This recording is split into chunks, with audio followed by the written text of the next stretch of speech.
లోకంలో ఒక సామెత ఉంది, ఏంటిదనంటే అండ చూసి కొండ బాకాలి అనని. అర్థం కలదా? ఏం బాకాలి? అండ చూసి కొండ బాకాలి అనని. కొంతమంది ఫీలింగ్ ఏంటంటే కొండ బాగటానికి అండాడన్నానయ్య, నాకు ముందు వెనక ఎవరు లేరు. ఎవరున్నారు? నాకు ముందు వెనక ఎవరు లేరు అన్నయ్య, నాకు ఏ దిక్కు లేదు, నేను అనాథని. నాకెవరున్నారు? నాకెవ్వరు లేరు, నాకు ముందు వెనక ఎవ్వరు లేరు అంటే నేను అలాంటి వాళ్ళ కోసం కూడా చెప్తున్నా. నీకు ముందు వెనక ఎవ్వరు లేకపోతే నీకు ముందైనా వెనకైనా ఆయనే ఉంటాడు. ఎప్పుడనంటే నువ్వు సరిగ్గా భక్తి చేస్తే. దేవునికి స్తోత్రం కలుగును గాక. సరిగ్గా నువ్వు దేవుని ఆశ్రయిస్తే, నీకెవ్వరు లేకపోయినా, ఏ పలుకుబడి లేకపోయినా, ఏ అధికారం లేకపోయినా, నాన్న వాళ్ళు ఎవరు నీకు లేకపోయినా, నువ్వు భక్తి చేయగలిగితే, నా దేవుడు ఉన్నాడని భక్తి చేయగలిగితే, నీకు ముందు నీకు వెనక సమస్తం ఆయనే అయి నిన్ను ఆదుకుంటాడు. ఇది మీకు అర్థం అవటం కోసం నేను ఒక చిన్న సాక్ష్యం చెప్తా. ఇటీవల కాలంలోనే పెద్ద మందిరంలో ఒక విశ్వాస జీవితంలో జరిగింది. ఏంటిదనంటే తనకున్న పరిస్థితిని బట్టి కష్టపడి చదువుకున్నాడు. అయితే ఎంఆర్ఓ ఆఫీసులో ఒక ఉద్యోగం ఉందని అతనికి చిన్న ఇన్ఫర్మేషన్ వస్తే అప్లికేషన్ పెట్టాడు. ఈ అప్లికేషన్కి చాలామంది ఆ ఉద్యోగానికి చాలామంది అప్లై చేశారు. చాలామంది అంటే ఉన్నది ఒకటే పోస్టు, 21 మంది అప్లై చేశారు. ఉన్నది ఒక్కటే పోస్టు, 21 మంది అప్లై చేశారు.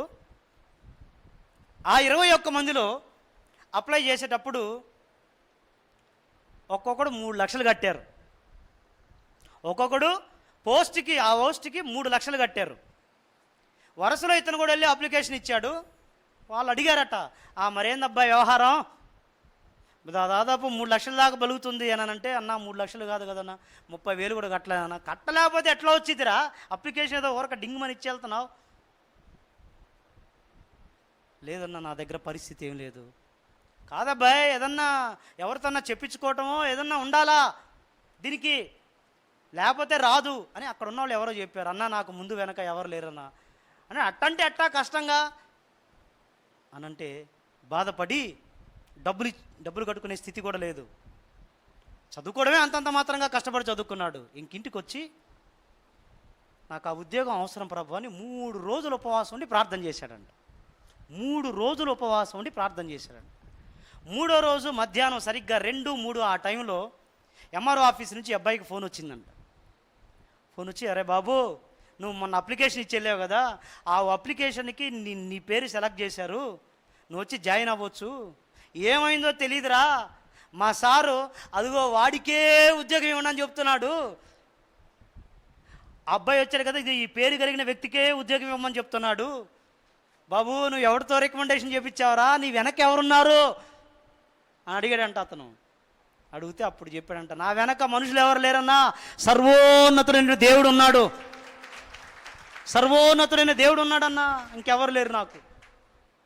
అదేందోరా, 3 లక్షలు కట్టిన వాళ్ళు కూడా వద్దన్నాడు మా బాసు, నువ్వు డబ్బులు రూపాయి కూడా కట్టలేదు, వీన్నే సెలెక్ట్ చేయమని చెప్పాడు అని అంటే 3 దినాలుగా ఉపవాసం ఉండి ప్రార్థన చేస్తున్నా. నాకు ముందు వెనక మనుషులు ఎవరు లేరు, కానీ నా దేవుడు ఉన్నాడు నాకు. అర్థమైందా? సాధారణంగా ఇట్లా ఉద్యోగాలు ఇవన్నీ చూసినప్పుడు ఏం చేస్తాం, మనకి ఎవరన్నా కొద్దిగా వెనకుండి అనుకుంటాం మనం. అవసరం లేదు, వెనక దేవుడు ఉంటే చాలు. ఆయన శక్తి అది, ఏమైనా చేయగలుగుతారండి. ఎంఆర్ఓ ఆఫీస్ ఏంది, ఇంకొక ఆఫీసులో మాత్రం కార్యం చేయలేడా? డబ్బుకు అతీతంగా ప్రభు కార్యాలు చేయలేడా? చేశాడు కదా. మరి 3 లక్షలు ఇచ్చినోడిని ఎందుకు వద్దన్నారు? అసలు ఉట్టి చేతిలోని ఎందుకు తీసుకున్నారు? అది నా ప్రభు కార్యం కాదా? ఖచ్చితంగా. ఎందుకు? అడిగిన దానికన్నా ఊహించిన దానికన్నా అత్యధికంగా చేస్తాడు ఆయన. దేవునికి మహిమ కలుగును గాక.